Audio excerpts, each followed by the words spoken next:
pouco mais para poder fixar mesmo, ficar bem profundo.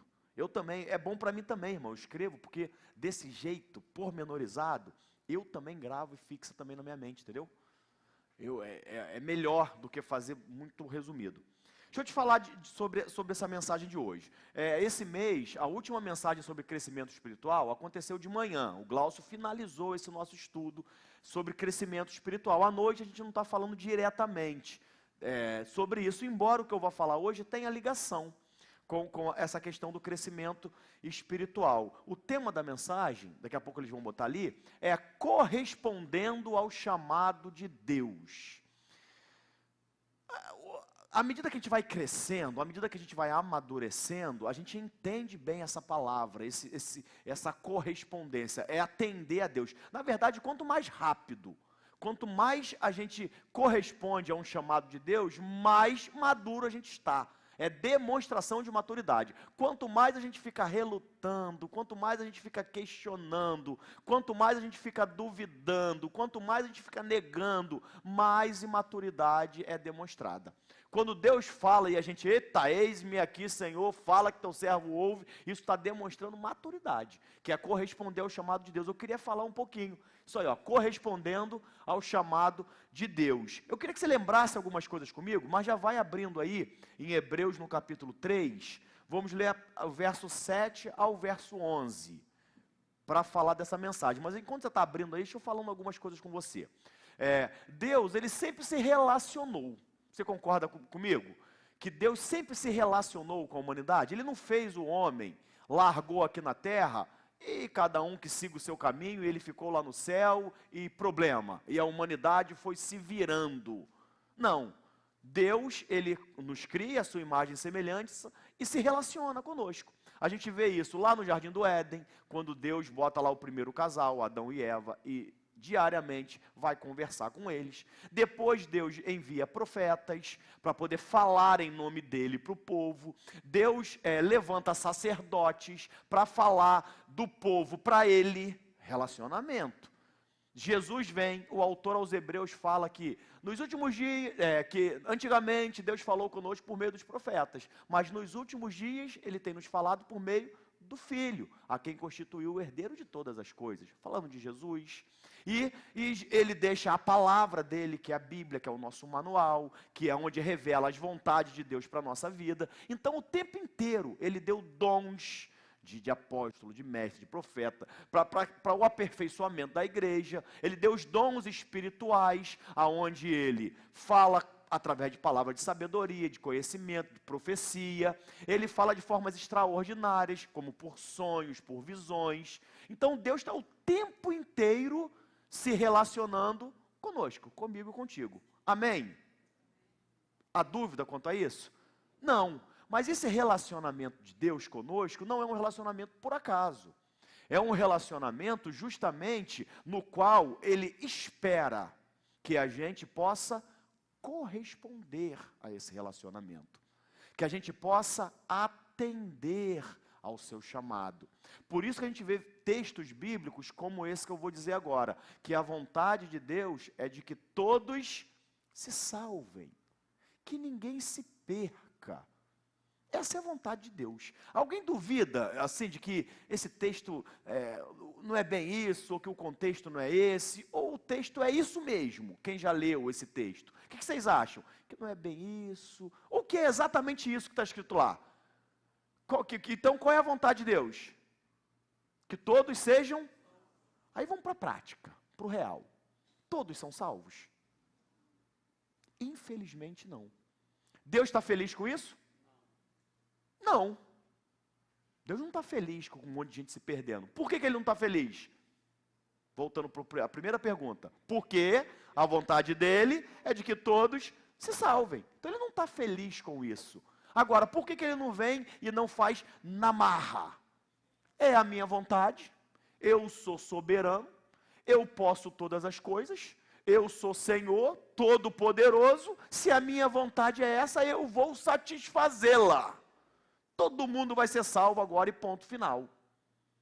É uma teologia que chama de universalismo. Acho que no final das contas até o diabo vai ser salvo, porque a vontade de Deus é que todos se salvem, E ele é soberano.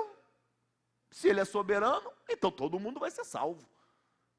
Isso está certo, essa teologia? O que vocês acham? Claro que não. Soa ao absurdo. Aí a pergunta é, por que tem esse monte de gente que não se salva? Se a vontade de Deus é salvar, e Deus deu o primeiro passo. Vou falar nisso já. E aí, a pergunta é essa, por quê? Porque as pessoas não correspondem ao chamado de Deus. Correspondendo ao chamado de Deus. As pessoas não correspondem. E por que eu digo que esse é um chamado de Deus? Porque temos textos bíblicos como o texto que para mim é o texto áureo. Ou seja, toda a Bíblia de Gênesis e Apocalipse, resumida em um único versículo, para mim, esse versículo seria João 3,16. Que Deus amou o mundo de tal maneira que deu o seu Filho, para que todos aqueles que nele creiam, não pereçam, mas tenham a vida eterna. Ou seja, que todos aqueles que creem no Filho que ele enviou, corresponda ou satisfaça ao desejo do próprio Deus, que é salvar todo mundo. Então Deus toma a iniciativa, porque uma vez que Adão ao pecar, e ele como cabeça de chave, cabeça de raça, molde da humanidade, e a ordem de Deus é que ele reproduzisse de acordo com a sua espécie, de acordo com a sua natureza, e como ele ficou uma natureza morta, caída, longe de Deus, ele reproduziu pessoas mortas e caídas e longe de Deus. E chegou até nós. Nós fomos esse molde de Adão, né? Então todo mundo estava afastado de Deus. Paulo fala em Romanos que Deus, ao olhar para a terra, ele não consegue ver nem um justo. De que todos pecaram e destituídos estão da glória de Deus. Que ninguém pode se salvar. É justamente por isso que Deus amou o mundo de tal maneira que deu o seu Filho. Jesus, ele vem por causa da nossa incapacidade de salvação. Então ele vem com um propósito, que é fazer a vontade de Deus, que é qual mesmo?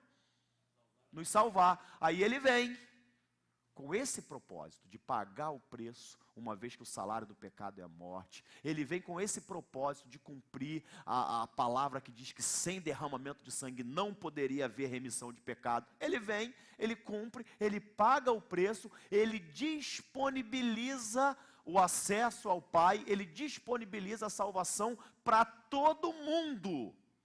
Aí fica faltando o quê? Para que todo mundo seja salvo. Sempre a mesma coisa. Resposta, não sabe o que responder, olha o tema da mensagem. Fica faltando corresponder ao chamado de Deus. Então essa mensagem, ela não é uma mensagem só para crente ou para não crente, é para todo mundo, porque nós precisamos, quando crente, ainda mais corresponder ao chamado de Deus, de forma mais imediata, diferentemente do mundo, a gente precisa fazer isso. Portanto, eu vou ler com vocês Hebreus 3:7. Essa mensagem ela é muito simples, tá? Não é uma mensagem difícil de compreensão, não é nada demais. É bem simples. O objetivo no final é que a gente esteja mais atento a Deus, ao seu chamado, a fim de que possamos corresponder. E só assim, só correspondendo ao chamado dele, é que a gente vai conseguir de fato usufruir de tudo que ele tem pra gente. Porque muitas das vezes a gente não usufrui. Porque Deus está avisando, Deus está chamando, Deus está mandando e a gente não obedece. Por vários motivos. Porque a gente está desligado. Já vou ler. A gente está desligado, às vezes Deus está falando, a gente está sonolento. Eu ia falar a palavra mais bíblica, né? A gente está lerdos. Ou a gente está nécio. Né? Como Jesus falou com os 2 discípulos do caminho de Emaús. Jesus está falando, e eles? Lerdos. Com a cabeça em outro lugar. Preocupado, o medo faz um pouco disso também. Ou a gente não está ouvindo porque está longe de Deus. Quanto mais perto, mais nítida é a voz de uma pessoa, mais você compreende. À medida que vai se afastando, você concorda que fica mais difícil? A comunicação, por isso que longe você gesticula, para ver se a comunicação melhora. Quanto mais longe de Deus, mais difícil é ouvir a sua voz. Então, às vezes, a gente não atende por isso. Não atende porque o que Deus está mandando não é o que a gente quer. Isso acontece muito. Deus está falando não, só que é não que você quer ouvir? Aí você insiste. É igual um filho que você falou 10 vezes não, e ele continua insistindo. Eu falei o filho para não falar a esposa. É mais fácil falar do filho. Você falou não, aí falou de novo não, aí falou de novo não. Eu acho que na cabeça da mulher, de se falar muitas vezes, a gente muda de ideia. Só que na verdade a gente não muda de ideia. A gente não aguenta mais ouvir e cede. Mas no final das contas elas conseguiram o que queriam. Ou seja, elas sempre ganham. Mas ganham assim, na insistência. Então fala, e a gente diz não, por quê? Porque não é o que a gente quer. Se fosse o que a gente queria, a gente, oh, glória a Deus, Deus me ouviu. Deus nem falou, nem terminou de falar. Você está pedindo algo que você quer. Eu poderia dar um monte de exemplo aqui, né? Mas eu vou deixar que cada um pense na sua própria vida. Você está querendo algo, você está orando por esse algo, você sonha com ele, vem algo, né? Positivamente é isso que você quer. Irmão, Deus nem termina de falar. Você já está chorando com a mão para o alto, dizendo, glória a Deus, Deus é fiel, Ele cumpre a promessa. Quando é o contrário do que você quer, Deus fala uma, duas, Deus grita, Deus faz assim a cena, Deus fala de várias maneiras, e você? Deus não fala comigo, Deus não me responde, Deus já não aguenta mais falar, eu estou rouco de falar, mas você não me ouve, porque não é o que você quer. E às vezes, nessa de a gente querer tanto uma coisa, que a gente ouve Deus sem Deus falar. Você ouve outras coisas, e você acha que é Deus, mas nem Deus é. Por quê? Porque é algo que tu quer. Então, muitos são os motivos que fazem com que a gente não corresponda ao chamado de Deus. Ou então, o que acontece muitas das vezes é que Deus nem fala contigo. Ele nem te responde. Porque o que você está pedindo, querendo, tem que fazer, já é algo sabido, já é algo revelado, já é algo que Deus, você está de brincadeira. É como se um filho chegasse para um pai e perguntasse, depois do almoço ou depois da janta, e falasse, pai, eu tenho que escovar o dente para dormir? Dependendo da idade, você, claro filho, vamos lá, papai vai ajudar. Mas dependendo da idade, vamos lá, Davi, com 9 anos, você vai me perguntar se tem que escovar o dente para dormir. Tu acha que eu vou falar cheio de amor? O que vocês acham? Eu não vou responder não, só quero ver o que vocês acham. Ô, meu filhinho querido, é claro que você tem que escovar os dentinhos. Papai vai te ajudar, vamos. Vocês acham que eu vou falar assim com o Davi? Tá bom. Não vou dizer como que eu falaria não, mas ele já sabe, ou pelo menos deveria saber. Se não sabe, está errado. Concordam comigo? 9 anos de idade, se ele não sabe que depois da janta ele tem que escovar o dente para dormir, ou eu não ensinei, o erro está em mim, como nosso paralelo é com Deus, dificilmente ele errou. Dificilmente não, ele não errou. Então, eu deveria saber, assim como Davi deveria saber. Ele está, então muitas das vezes a gente não corresponde a Deus por isso. Deus não fala comigo. Mas você quer o quê, filho? Isso está tão óbvio, eu poderia dar exemplos aqui, né, como perdoar, eu estou aqui orando porque eu estou sem falar com a minha irmã, aí eu não sei, Deus, como que deve... É como se Deus estivesse falando, toma vergonha na cara, desculpa o linguajar de baixo nível, toma vergonha, está lá, tem coisas que já estão lá, Deus nem fala, Ele se guarda no silêncio porque tu já sabe. Tem coisas que Ele está falando, mas tu não quer atender porque não é a tua vontade. Tem coisas que Ele nem falou e tu faz dizendo que é Ele, mas foi Ele nada, é você querendo. Tem coisas que você não ouve porque está longe dEle. É muitas coisas, é muito barulho, o mundo tem muito barulho. Se você deixar se ouvir por esses barulhos, ruídos, tu não consegue ouvir a voz de Deus. Por isso o salmista chega um momento que Deus fala para ele, aquietai-vos, fica em silêncio, fica atento à minha voz. Para obter as coisas de Deus, precisamos corresponder ao seu chamado. Hebreus 3, vamos lá.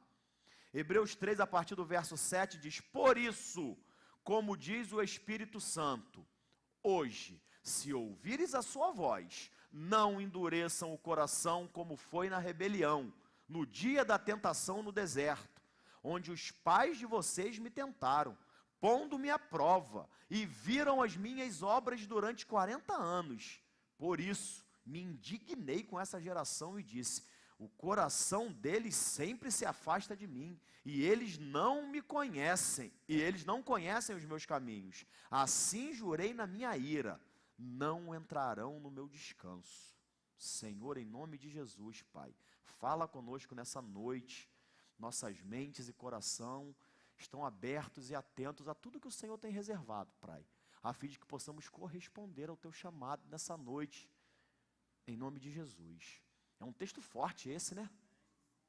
É um texto que a gente lê dificilmente, e o final tem a sentença: não entrarão no meu descanso. É claro que ali está falando de um momento bem específico, lá do Antigo Testamento. O Salmo 95 também fala disso, está falando do povo de Israel quando eles saem do Egito. Quando eles saem do Egito, eles estão caminhando ali durante aqueles 40 anos ali no deserto, e é dentro desse contexto que o autor aos Hebreus resgata essa história e traz para o Novo Testamento. É uma história lá de trás que o autor traz agora, mostrando que isso daqui ainda era um problema nos dias primeiro século ali, depois que Jesus vem à Terra. Ainda era uma questão, ainda era um problema que eles enfrentavam. Se a gente fosse olhar esse texto, e vamos fazer isso assim, de forma resumida, nesse primeiro momento, a gente vai perceber alguns detalhes nesse texto que estão diretamente ligados a essa correspondência ao chamado de Deus. A gente começa a perceber, embora existam linhas teológicas que diferem do que eu vou falar agora, mas é bom para a gente saber exatamente como a gente pensa aqui na igreja, para que você possa ser direcionado. Até porque o mundo das redes sociais agora fala de tudo, né? Mas existe uma linha de pensamento, uma linha da teologia, que fala justamente que é uma coisa que não dá para entender, né? O meu cérebro, pelo menos, não entende. O meu não consegue entender. Por isso que quem defende esse tipo de pensamento, eles costumam dizer que é uma tensão que tem na Bíblia. É uma tensão que, ao mesmo tempo que Deus determina que algo tem que acontecer, nos seus mínimos detalhes, até mesmo se você vai ou não para o céu, até mesmo se você vai ou não entregar a sua vida a Jesus, não é uma decisão sua, é algo que Deus na sua soberania já determinou. Se você vai ser salvo ou não, se você vai vir para a igreja hoje ou não, se você vai... Lúcifer, quando ele cai, não foi uma coisa que Lúcifer fez por mera rebelião. Aquilo já tinha sido predeterminado por Deus. Ele já estava predestinado àquilo. Então tem essa linha teológica que diz que, embora isso aconteça, as pessoas são responsáveis pelos seus atos assim mesmo. Então, eu não tenho opção de ser salvo ou não, porque Deus já predeterminou se eu seria ou não, mas no dia do juízo final, eu vou responder por isso. Gente, eu não consigo entender. Eu estou sendo sincero com vocês.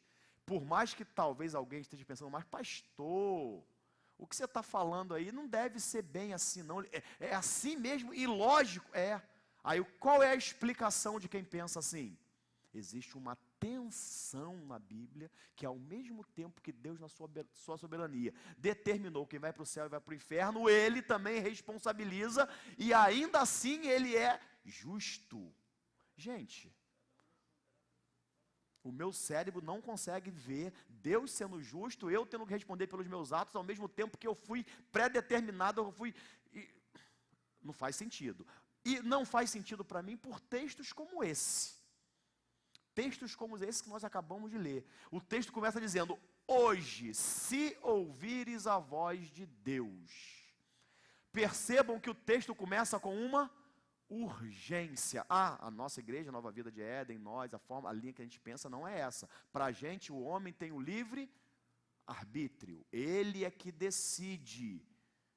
Uma vez que Deus chama o homem, mas o homem se salvou, não tem nada a ver com o homem se salvar, o homem não tem condições, por isso que Jesus vem. Jesus vem porque o homem está perdido, a salvação vem dele, a iniciativa vem dele. O que nós fazemos é corresponder ao chamado. Mas como que a gente vai corresponder que a gente não tem condições? Temos. Mesmo um mendigo que não tem nada, se você passar e oferecer algo a ele não é mérito dele ter recebido o que você deu. Está morrendo de fome, você vai lá e oferece uma comida. Aí ele aceita. Ele tem mérito por ter aceitado? Você só comeu porque o teu mérito... É mérito de quem aceitou? O mérito é de quem está dando apenas. Mas ele poderia negar ou não. É simples assim. Simples assim. É assim que cremos. Que nós, quando eu digo nós cremos, estou dizendo da nossa igreja, tá? Nova Vida. Nova Vida como um todo e Éden. O livre-arbítrio, a decisão de escolha, o homem tem. Só que o homem só consegue isso de acordo a uma correspondência a um chamado de Deus. O homem não consegue por si só. Agora eu quero Deus. Não, ele precisa antes ouvir um chamado. Entende isso? Amém? Posso avançar? Beleza. Hoje, se ouvires a voz de Deus. Hoje, vocês percebem que há uma urgência? Não é amanhã. Não é semana que vem.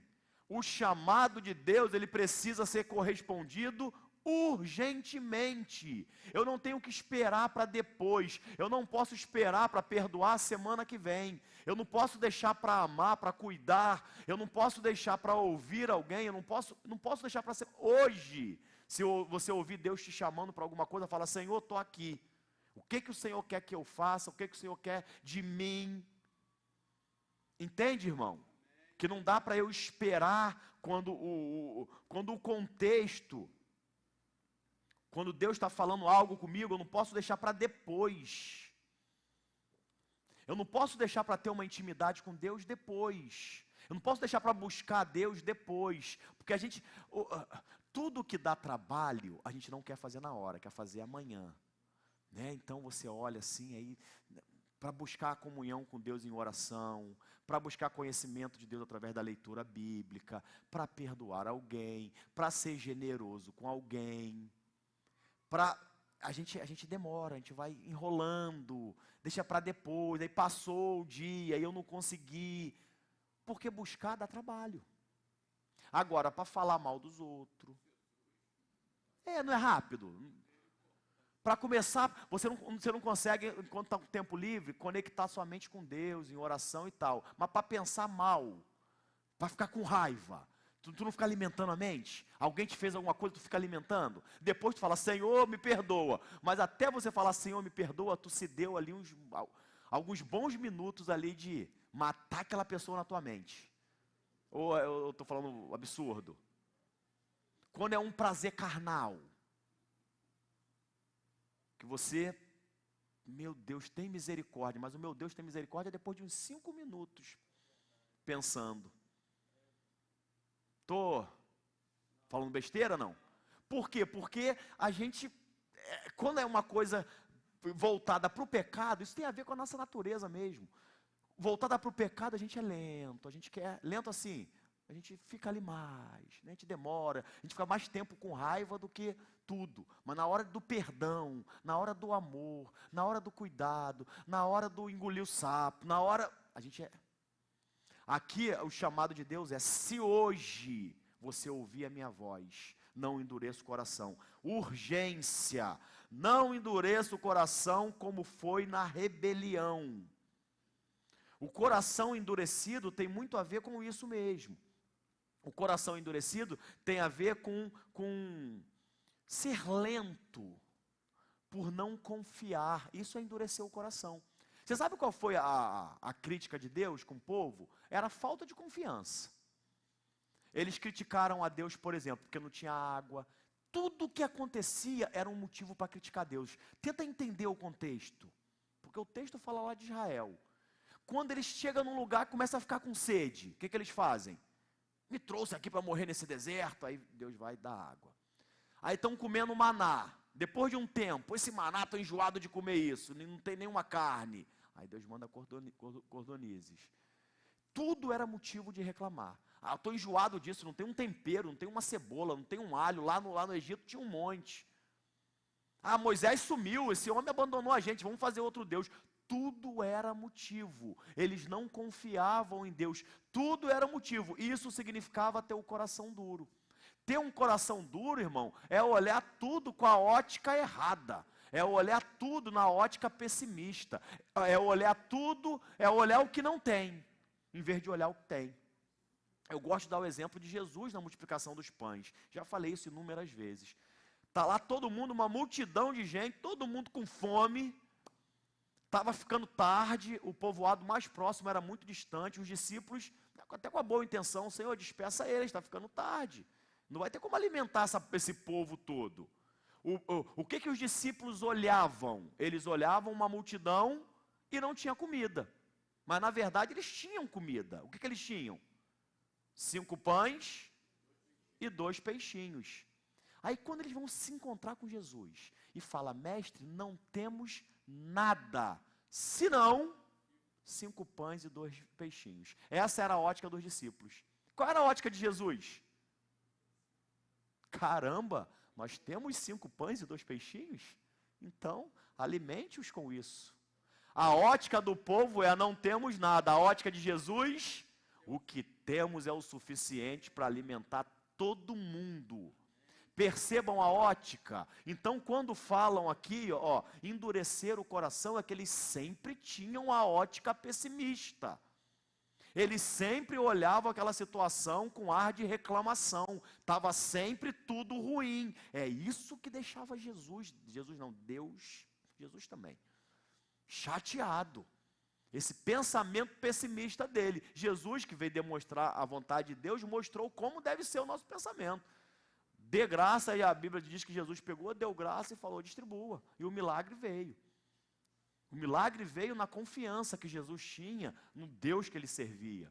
É isso que acontece aqui. Então, endurecer o coração. Aí ele vai continuar: onde os pais de vocês me tentaram, pondo-me à prova, e viram as minhas obras durante 40 anos.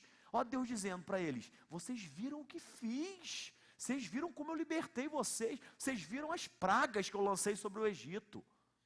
Como pode isso? Como pode chover granizo, destruir a plantação de todo mundo, e só na terra de Gósen, onde vocês estavam, não caía?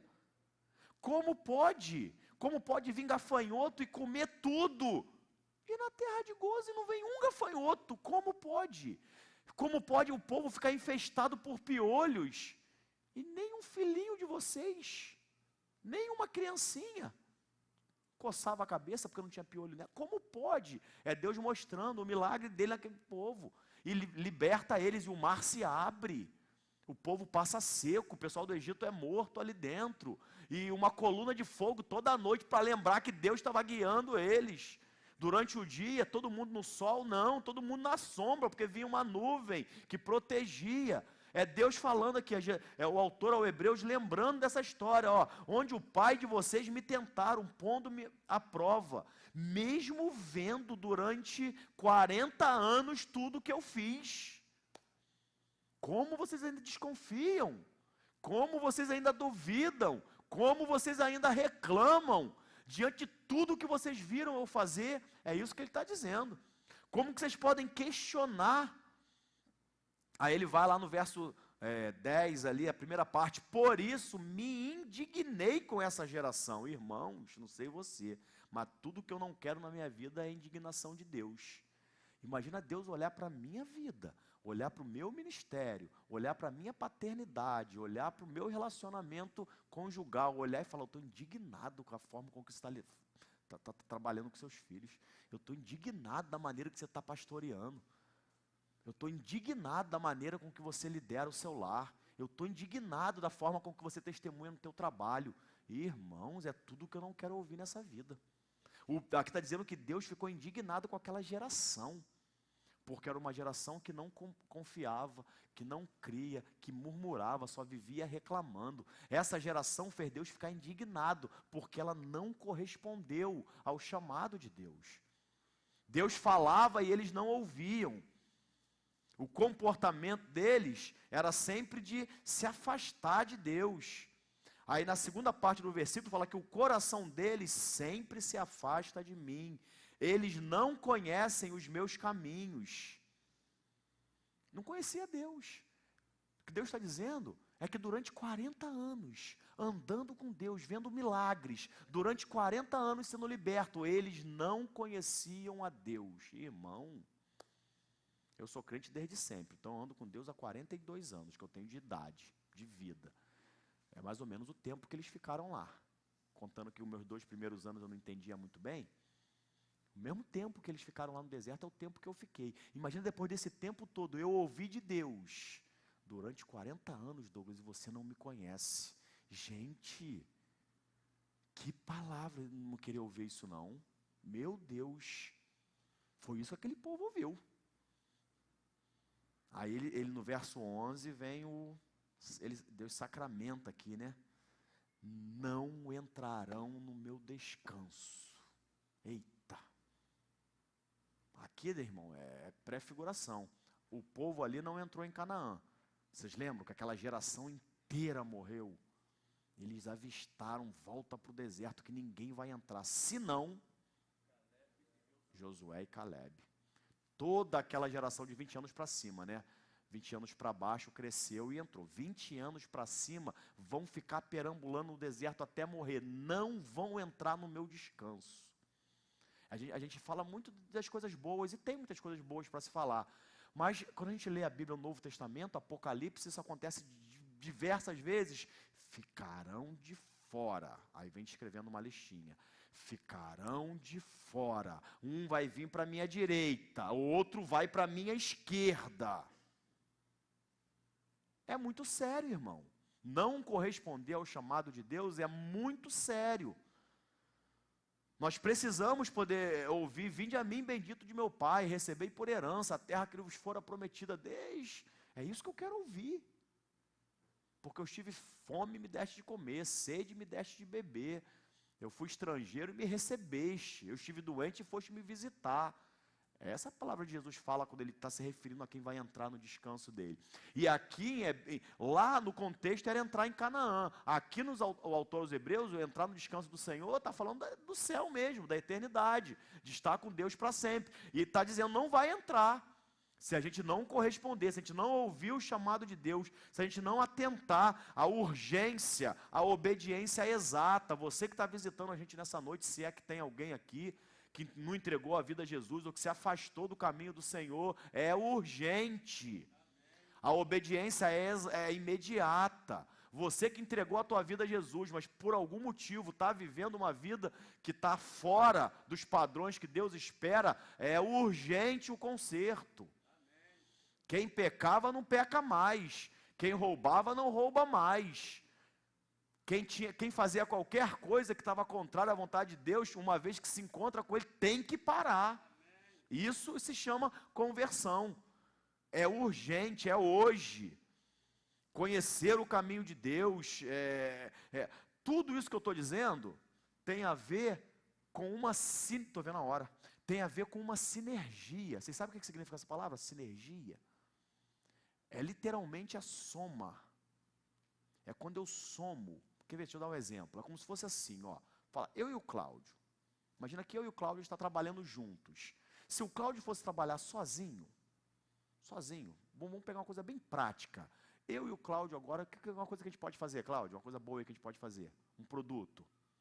Pensa aí. Fala aí. Uma coisa boa que a gente pode fazer junto. Uma sociedade nossa. Pode ser esportiva. Uma academia, pronto. O Cláudio sozinho, para ele construir a academia, gerenciar, ele ia conseguir atender a 50 pessoas por mês. Sozinho. Se o Cláudio não fosse sozinho, se eu fosse sozinho em outra academia, eu gerenciando, administrando, construindo, faria ali mais uns 30. Eu sozinho com 30 clientes, Cláudio sozinho com 50. Isoladamente, nós dois juntos. A minha academia e a dele atenderia quanto? 80. A sinergia diz que, ao invés dele fazer sozinho a dele e eu sozinho a minha, a gente se une. Com conhecimento de outro, juntando os valores, juntando os recursos, ao invés de abrir duas, uma com 50 e uma com 30, a gente abre nós dois uma. E essa uma tem capacidade de atender 300. A sinergia fez com que a gente no produto final fosse aumentado. Sinergia é isso. Não é uma soma direta. Não é o que ele faz com o que eu faço. É se juntar o que ele faz com o que eu faço, a gente consegue juntos fazer mais do que a soma dos dois. Isso é sinergia. Deus nos chama para uma sinergia. Só que nesse caso, Deus é todo poderoso. Ele pode fazer tudo.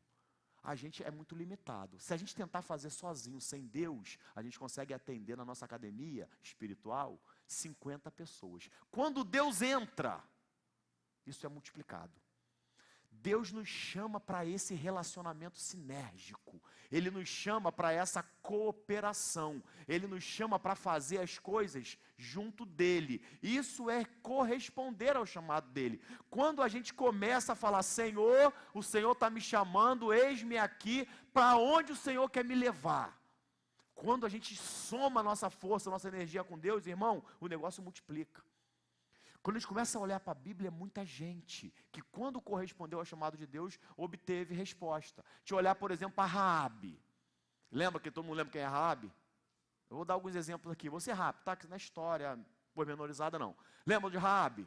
Para quem não lembra, ela estava lá na terra de Canaã, ela não era do povo de Israel, não tinha promessa nenhuma para ela era uma prostituta.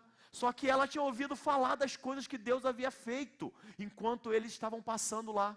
Ela tinha ouvido falar de como Deus libertou o povo de Israel do Egito, de como Deus lá atrás, as histórias haviam vindo verbalmente, oralmente, chegou até Raabe, ela já conhecia Deus. Quando os rumores de que o povo de Deus estava entrando em Canaã já tinha se espalhado. Quando ela vê os 2 espias, ela fala para ele, eu sei quem é o Deus de vocês. Mais precisamente, Raabe fala, deixa eu ver se eu anotei o que ela falou aqui. Mais precisamente, ela fala assim, o Deus de vocês é Deus em cima nos céus e embaixo da terra. Eu vi tudo o que ele fez. A fé vem de que maneira mesmo? Ela ouve a respeito de Deus, de alguma forma Deus trabalha no coração de Raabe. E quando ela está diante daqueles 2 espias, ela poderia ter entregado eles teriam morrido, mas quem lembra o que ela fez? Guardou.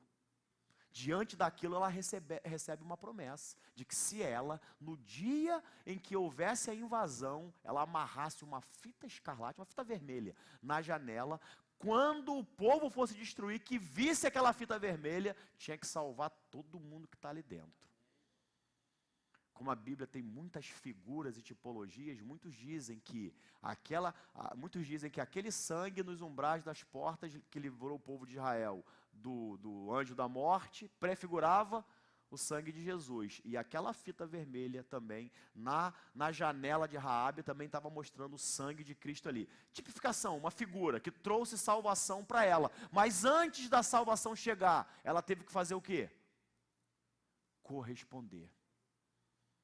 Ela teve que fazer algo. Ia vir de forma automática a salvação? Ela teve que fazer algo, ela teve que obedecer, ela teve que se arriscar. Você entende que ela estava se arriscando, irmão? Você entende se os soldados daquela cidade descobrissem, e eles estavam desconfiados, eles foram até lá, se eles encontram os espias lá, que não era só os espias que morreriam, ela também por traição, e ela correu risco. Correr risco com Deus vale a pena. Se Deus está contigo, irmão, vale a pena correr risco com Ele, porque Ele garante. Ele garante. Por isso, quando a gente vai lá em Hebreus 11, que vai falar dos heróis da fé. Lá em Hebreus 11, heróis da fé. Homens como Davi, Abraão, Isaac, Jacó. Homens desse nível. Aí você vai encontrar lá no verso 31, pela fé, Raabe. Aí aqui faz questão de dizer, a prostituta. Ou seja, olha a vida que ela tinha antes de se encontrar com Deus. Não pereceu com os incrédulos. Muito legal isso. Não pereceu, não morreu com os incrédulos. Ela não era incrédula. Pois acolheu os espias em paz. E quando a gente vai olhar em Mateus a genealogia de Jesus, da onde Jesus vem? Qual é o sangue que corria nas veias de Jesus? Esse sangue tão valioso. A gente vai buscando os antepassados. Quem está lá? Raabe. Raabe foi uma descendente do próprio Senhor Jesus, nem judia era, mas foi uma das tataravó de Jesus aí. É isso que Deus faz. É isso que Deus faz com quem corresponde ao chamado dele. O tempo está acabando. Eu tinha 5 exemplos, vou ficar em Raabe, porque tem uma coisa muito legal de Raabe. Sabe por quê? Vocês entendem que o plano de Deus de libertar o povo de Israel e de fazê-los entrar em Canaã ia acontecer? Alguém duvida de que isso ia acontecer? Pensa comigo. Deus falou que eles iam entrar lá atrás. Alguém duvida que eles iam entrar? Se Raabe não tivesse correspondido ao chamado de Deus, se Raabe, por acaso, não tivesse escondido os espias, se ela tivesse entregue os espias, se eles tivessem morrido ou não, tivesse corrido, não sei. Se Raabe não correspondesse ao chamado de Deus, a minha pergunta é, o povo de Israel, Deus não ia conseguir entrar em Jericó? O que vocês acham? Ia entrar, só que a diferença é que Raabe não ia fazer parte desse plano. Raabe provavelmente teria morrido junto com os incrédulos. Nós não íamos ler em Hebreus 11, 31, que Raabe pela fé não morreu com os incrédulos. Na genealogia de Jesus não ia estar lá Raabe. Vocês entendem que ela não tinha o poder de mudar o plano de Deus macro, que era Deus entrar em Canaã? Mas ela tinha condições de mudar o plano de Deus micro, que era o plano de Deus na vida dela. Eu não tenho como mudar o plano de Deus, irmãos. O plano de Deus, a vontade de Deus vai se cumprir, mas eu posso fazer parte desse plano ou não, de acordo com a minha correspondência ao chamado dele. Eu não sei vocês, mas eu quero fazer tudo aquilo que Deus me chamou para fazer. Eu quero corresponder 100% ao chamado dele. Ele fala que tinham sementes que foram lançadas lá, que Deus deu, umas produziu. A 10 por 1, a 30 por 1, a 50 por 1, a 100 por 1, não sei você, mas eu quero produzir 100 por 1. Se for 100, se o potencial da semente que Deus me deu é 100, não, eu quero 100. Eu quero fazer exatamente aquilo que Deus espera, aquilo que Deus me chamou para fazer. E assim, tem muitos outros exemplos que eu poderia falar, mas acabou meu tempo. Já vou chamar os músicos. Enquanto eles sobem aqui, eu vou falando mais alguns. Temos muitos outros exemplos de correspondência ao chamado de Deus. Zaqueu, falando do Novo Testamento. Vocês lembram de Zaqueu? Um homem de pequena estatura, rico, ladrão, era malquisto porque ele era um cobrador de impostos e o povo de Israel não gostava de pessoas que se aliavam a Roma para cobrar deles. Além dele cobrar o imposto, ele cobrava mais ainda. Era um cara odiado. Jesus se encontra com ele. Ele tem dentro dele algo queimando e ardendo. Eu preciso ver quem é esse Jesus. Ele também tinha ouvido falar. A fé vem por ouvir. Ele ouve Jesus falar, ele quer conhecer Jesus, e Jesus faz algo maravilhoso. Jesus entra na casa dele. Jesus fala, Zaqueu, vou entrar na tua casa. Jesus não acusou ele não, mas o povo em volta acusou. Esse pecador, você está comendo com ele não é digno, ele não merece, começou a acusar. E Zaqueu está ali ouvindo Jesus falar, ouvindo o Senhor falar, ouvindo Jesus falar. Só que quando Zaqueu, ele toma uma iniciativa de falar uma coisa, observa que a sequência da história, eu não estou lendo, a sequência da história não foi Jesus que começou falando, foi Zaqueu. Jesus está falando, está ali junto, aí Zaqueu toma a iniciativa, diante de tudo que ele ouve de Jesus, Zaqueu fala assim, se eu defraudei alguém, eu vou restituir 5 vezes mais. Vocês lembram disso? 4 vezes mais? Está em Lucas 19, que se eu defraudei alguém, eu vou restituir 4 vezes mais. Um detalhe é que a lei mandava 3, tá? Então a lei mandava, se você roubou alguma coisa, você é obrigado a restituir 3. Ele está falando, eu vou além do que a lei manda. Eu não vou fazer só o que a lei manda, eu vou fazer mais do que isso. Depois que Zaqueu fala isso, quem lembra o que Jesus fala? Valendo uma bala. Hoje entrou salvação nessa casa. Gente, Jesus é a salvação. Jesus já tinha entrado lá há muito tempo, mas Jesus estava esperando uma iniciativa de Zaqueu.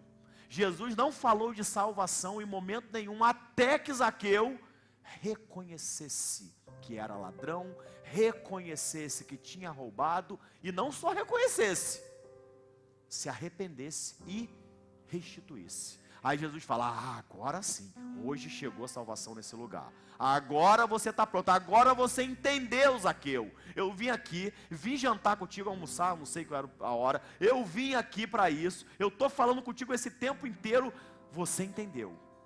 E quando que Zaqueu entendeu? Quando ele correspondeu. Então, irmão, quando a gente corresponde ao chamado de Deus, é quando o milagre começa ele fala, se eu defraudei alguém, restituo 4 vezes mais, e dou a metade do meu... Eu parei ali, né? Se eu defraudei alguém, eu restituo 4 vezes mais, a lei mandava 3, e vou dar a metade dos meus bens aos pobres. Olha o impacto que foi a vida de Jesus na vida dele, e como ele correspondeu a isso. Que o mais legal é isso, é essa correspondência. Hoje houve salvação nessa casa, pois também este é filho de Abraão, e tantos outros, irmão. Já viram o que vocês vão cantar aí? Está na cabeça? Então eu vou falar do último. O último, está pensando ainda?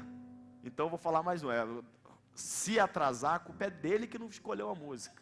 Mas enquanto ele está escolhendo, eu estou vendo aqui, um outro exemplo muito bom de correspondência é Bartimeu. Esse para mim é fenomenal. Observa que de propósito eu peguei só exemplos de alguém que antes ouviu. Raabe, o texto fala que ela tinha ouvido falar o que Deus havia feito nas outras nações. Zaqueu tinha ouvido falar a respeito de Jesus e queria conhecer. E Bartimeu tinha ouvido falar a respeito de Jesus. A fé vem por ouvir. Todos eles ouvem antes Deus falando, e ao ouvirem Deus falando, correspondem. Zaqueu está lá. E outro detalhe importante de Zaqueu, não tem como pregar, Zaqueu é uma história linda, mas um detalhe importante da história de Zaqueu é que ele estava num caminho para Jericó. Jesus estava indo para Jericó, e era a última vez que Jesus ia para Jerusalém. Se Zaqueu não fala com Jesus ali, ele não tinha mais outra oportunidade. Jesus passa por ali, e quando ele ouve que ele estava se aproximando, ele grita: Jesus, filho de Davi, tem misericórdia de mim. Eu falei quê? Eu falei Zaqueu? Não, Zaqueu não gritou nada, irmão. Zaqueu subiu na figueira. É Bartimeu. Se eu falar outro nome, é Bartimeu. Não tinha nem nome, né? Bartimeu, filho de meu pai, é prefixo para falar filho de Timeu. Tipo, aquele homem cego é o filho de Timeu. Qual é o nome dele? Não sei. Nem nome o cara tinha. E ele fica gritando. Só que o grito dele, irmão, não era Jesus, filho de José. Não era Jesus de Nazaré. É Jesus, filho de Davi. Jesus, filho de Davi, é um dos títulos messiânicos. Só que ele é o ungido, ele é o profeta, ele é o filho de Davi, ele é um título messiânico. Isso chamou a atenção de Jesus. Não foi simplesmente um homem gritando, foi um homem reconhecendo que eu sou o Messias. Quem é esse homem? Agora vamos agora ao espanto de Jesus. Olha o espanto de Jesus. Jesus para, porque eu tenho que conhecer quem é o homem que sabe que eu sou. Ele pergunta para os discípulos certa vez: quem dizem ser o filho do homem? Uns dizem que é Elias, outros dizem que é um profeta, não é o profeta, que também é um título messiânico. Por isso que quando Jesus está lá com João Batista, João Batista manda perguntar a Jesus: ele é aquele que havia de vir? Ele é o profeta? Ou devo esperar outro? Porque Moisés lá atrás falou que nos últimos dias, lá na frente, se levantará um profeta como eu, segui-o. Então esse era um título messiânico que o povo esperava o profeta. Aí Jesus vai e fala lá, diz a João Batista que os cegos veem, os surdos, cego vê, surdo ouve, olha lá, diz para João Batista isso. Aí quando eles falam para João Batista, ele é o filho de Davi, porque está cumprindo as profetas de Isaías na vida dele. Aí esse homem fala: Jesus. Poucos tinham essa revelação. Quando Jesus pergunta para os discípulos, Jesus: tudo bem, eles dizem isso, mas e vocês? Quem dizem ser o filho do homem? Eu quero um outro título para o Messias, o filho do homem. Quem fala esse título é Daniel. Aí eles falam, Pedro fala: tu és o Cristo, o filho do Deus vivo. Aí Jesus: carne nem sangue te revelou isso, mas o meu Pai que estás no céu. Quem revelou para Pedro que Jesus era o Messias? O Pai que estás no céu. Agora tem um homem gritando no meio do caminho. Quem revelou esse homem? Quero conhecer. Aí chega lá. Aí qual é o espanto de Jesus, irmão? Esse homem era o quê? Esse homem era cego. Quem te disse? Como você sabe? Caramba! Só que Jesus fala assim: o que queres que eu te faça? O que você sabe, poucos sabem. Tem essa multidão me cercando aqui, ó, que ele certa vez disse: essa multidão só me serve por causa da comida que eu multiplico, o pão que eu dou. Essa multidão aqui, quando eu dou um apertozinho, se afasta de mim. Essa multidão está interessada. Você não. O que você quer? Jesus oferece. O que você quer? Aí ele fala: eu quero ver. Eu tenho aquela impressão de que Jesus diz assim, ó: pra que tu quer ver? Tu está enxergando uma coisa que ninguém enxergou. Você vê mais do que todos eles. Você conseguiu ver o que realmente importa. Tu quer o quê? Ver o quê? Ver fisicamente? É isso que você quer? Então veja. Aí o que Bartimeu faz, irmão? Pega a capa dele e lança. Ele não enxergava ainda. Ele só ouviu uma palavra. Isso é corresponder ao chamado de Deus. Ele só ouviu uma palavra. O que você quer? Eu quero ver. Então veja. O que tem a ver? O que tem a ver isso, Bartimeu? Jesus falou: quer ver? Veja. Por que você tem tanta raiva da sua capa? Por que quando Jesus fala ver, antes de abrir os olhos e ver, tu joga a capa fora? Porque aquela capa marcava um cego. Aquela capa cobria ele da poeira. Aquela capa, muitas das vezes pessoas maldosas cuspiam, era ali que ele se protegia. Cuidava do frio, cuidava do calor. Quer saber se uma pessoa é cega? Bastava você olhar se ela tinha uma capa como aquela. Quando ele pega aquela capa e joga fora, o que ele está dizendo? Não sou mais cego. Não sou mais cego. Aí Jesus chama, ele se levanta. Isso é corresponder. Não é quando Jesus chama, ele fala: eu sou cego, não consigo. Jesus chama para levantar, ele levanta, irmão. Jesus pergunta: o que você quer? Ele fala: eu quero ver. Quando Jesus fala uma palavra, ele acredita, joga a capa fora. Ele correspondeu. Aí ele desfrutou do milagre. Ele foi até Jesus, no final ele seguiu Jesus, e tantos outros exemplos que eu podia te dar, irmão. Vamos ficar de pé. Mas talvez um dos mais legais seja o exemplo de Nicodemos. Depois dei uma lida na história dele, mas ele acompanhou Jesus o tempo inteiro. Reconheça, irmão, eu e você, reconheça o chamado de Deus.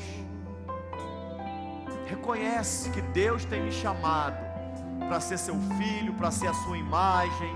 Deus tem me chamado para crescer. Deus tem me chamado para corresponder, para cooperar. Deus tem me chamado para uma parceria. Deus tem me chamado para uma sinergia. Entende isso? Responde com fé e obediência a esse chamado. Hebreus 11 fala que pela fé Abraão, sendo chamado, obedeceu. Se Deus te chamar, obedece, irmão, cumpre. Desenvolva a sua capacidade com dedicação. 2 Timóteo 2 fala: procura apresentar-te a Deus aprovado, como obreiro que não tem do que se envergonhar, que maneja bem a palavra da verdade. Ou seja, se Deus está falando algo contigo, irmão, se apronte. Se Deus te prometeu um emprego em alguma área, começa a se capacitar. Se você está no teu coração de algum concurso, começa a estudar. Antes, jogue a capa antes de começar a ver. Se você está querendo casar, está solteiro, está solteira, começa a se preparar para isso. Começa a se preparar. Compra um perfume novo. Começa a olhar com mais atenção para os varões e para as varoas. Começa a se preparar. Se Deus falou contigo a respeito de um chamado ministerial, se prepara. Se for de ensino da palavra, começa a estudar. Se for de louvor, começa a entrar aí numa aula de canto, num instrumento. Começa a se preparar antes, crendo que o milagre já está vindo. Antes, não espera. preserve, persista, se mantenha firme. Primeira coisa que fala, sede firmes e constantes, colabore, seja um colaborador, e talvez o mais importante, que tudo isso seja para glorificar a Deus. A tua colaboração, o teu chamado, a tua correspondência, tudo que você fizer, seja para a glória de Deus. Eu queria orar com vocês. Vamos cantar antes de orar. Mas antes de eu orar pela igreja, tem alguém, não vou falar, só pensa. Primeiro, que está afastado dos caminhos do Senhor, nunca conheceu a Deus, mas que de alguma maneira o Espírito Santo, irmão, porque é Ele que fala, falou contigo e você fala, Deus, não dá mais para viver longe. Eu estou enrolando, eu estou esperando, quando acontecer aquilo outro, quando eu consertar isso. Irmão, você precisa de Jesus para conseguir consertar isso. Você vai ter oportunidade. E para nós que somos crentes, talvez você chegou até aqui nessa noite, eu vou fazer essas duas orações, para quem não é crente, quer aceitar Jesus, e para nós que somos crentes. Talvez você está aqui e fala, quanto tempo eu tenho orado, eu tenho esperado por esse milagre específico, irmão, não é genérico não, é você sabe exatamente o que você tem esperado, e está demorando. A palavra de Deus nessa noite é porque talvez você não esteja correspondendo. Você está orando, mas está passivo. Você está pedindo, mas não está fazendo nada. Não está confiando, está reclamando, está duvidando, não está se posicionando em fé, não está buscando, não está se preparando. E a nossa oração é para que daqui para frente isso mude, para que você saia daqui dizendo, Deus, eu vou corresponder. Deus, se o Senhor está esperando isso de mim, é isso que eu vou fazer. Amém? Só que eu queria cantar só uma vez, para que, é de propósito, para que você tenha tempo de pensar o que é que você não tem correspondido a Deus, tem orado, tem demorado, e você que não é crente também ouviu o chamado de Deus na sua vida.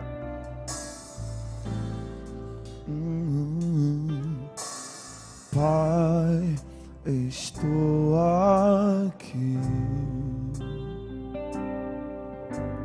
olha para mim, desesperado por mais de ti.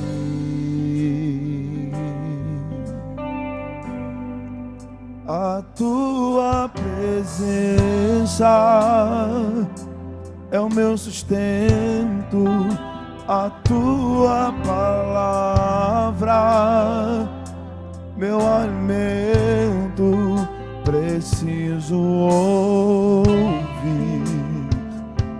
a tua voz dizendo assim: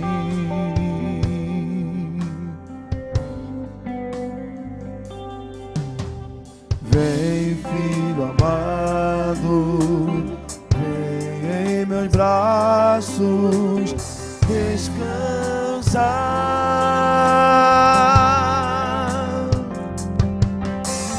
E bem seguro te conduzirei ao meu altar,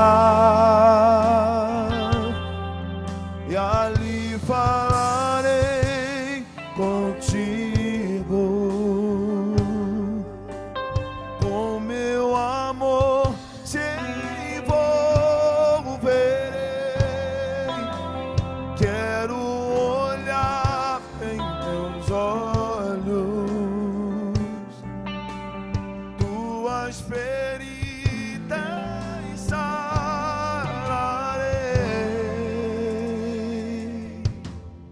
Vem, filho amado, vem como Queria fazer a primeira oração. Tem alguém? A primeira oração vai ser condicionada a ter alguém, né? Que nessa noite quer entregar a sua vida a Jesus, que ouviu a voz de Deus, alguém que está afastado, alguém que já trilhou esses caminhos, mas por algum motivo se afastou, se distanciou e hoje quer voltar, se tiver, faz um sinal assim com as mãos para eu ver e poder orar por você. Tem? Se hoje ouvires a voz do Senhor, não endureça o seu coração. Tem alguém que está aqui e fala: pastor, Deus já tem falado comigo há muito tempo, porque eu sei que isso não é da noite para o dia. Deus já tem falado, mas você tem demorado. Você tem sido lerda, tardio, nécio para atender a voz de Deus. Mas hoje você entende que chegou o momento, e chegou mesmo. Se hoje ouvires a voz de Deus, não endureça o seu coração. Tem alguém? Faz um sinal assim para eu saber se eu vou orar. Todo mundo é salvo, é crente, todo mundo entregou a vida a Jesus. Não deixa passar essa oportunidade. Se você está aqui e não entregou a sua vida a Ele, última vez. Tem alguém que quer entregar a sua vida a Jesus? Todo mundo é crente? Então vou orar a segunda oração, é só por nós. Aí é você e Deus, irmãos. Aí você não precisa fazer sinal, não precisa nada. Você só precisa falar com Deus de forma específica, igual o Bartimeu. O que você quer? Eu quero ver. O que você quer? Eu quero casar. O que você quer? Eu quero um emprego. O que você quer? Eu quero uma promoção. O que você quer? Eu quero mais intimidade, me ajuda. Eu quero mais conhecimento. Eu não sei, agora é você e Deus. Seja específico. Eu só vou pedir que, como um ato de fé, se por acaso você tem alguma coisa específica. Se for generalizado, irmão, não precisa, mas é específico, que você já tem buscado, mas que hoje você entendeu de Deus. Entendeu, Senhor, eu estou precisando corresponder a esse chamado a fim de que isso aconteça. Só coloca a mão no seu coração como um ato. É você e Deus. Um ato para que você seja específico com Deus. Deus é isso. E apresente a Deus isso agora em oração comigo. Senhor, em nome de Jesus, eu, os meus irmãos, as minhas irmãs, apresentamos diante do Senhor essa causa pessoal e particular, individual de cada um, Deus. Entendendo, Deus, através da sua voz e do seu chamado, que eu preciso corresponder em algumas áreas. Que tem coisas que eu preciso fazer, seja confiar mais, seja parar, Deus, de reclamar, de murmurar, seja agir de forma mais direta, fazendo ou deixando de fazer também, mas eu preciso corresponder ao teu chamado a fim de que eu possa usufruir desse milagre, Deus. O meu pedido, Espírito Santo, é que o Senhor vá conduzindo, assim como o Senhor conduziu o povo no deserto. Conduz o meu irmão e a minha irmã, Deus. Vá levando, direcionando, Deus. Vá dirigindo literalmente os passos dele e dela ao centro da tua vontade. E que teu filho e filha possam, Deus amado, testemunhar, possam dizer: grandes coisas fez o Senhor por mim. Em nome de Jesus. Aleluia. Você pode sentar. Glória a Deus. Que maravilha, irmãos. Eu vou ser breve nos avisos por causa da hora. O Rafael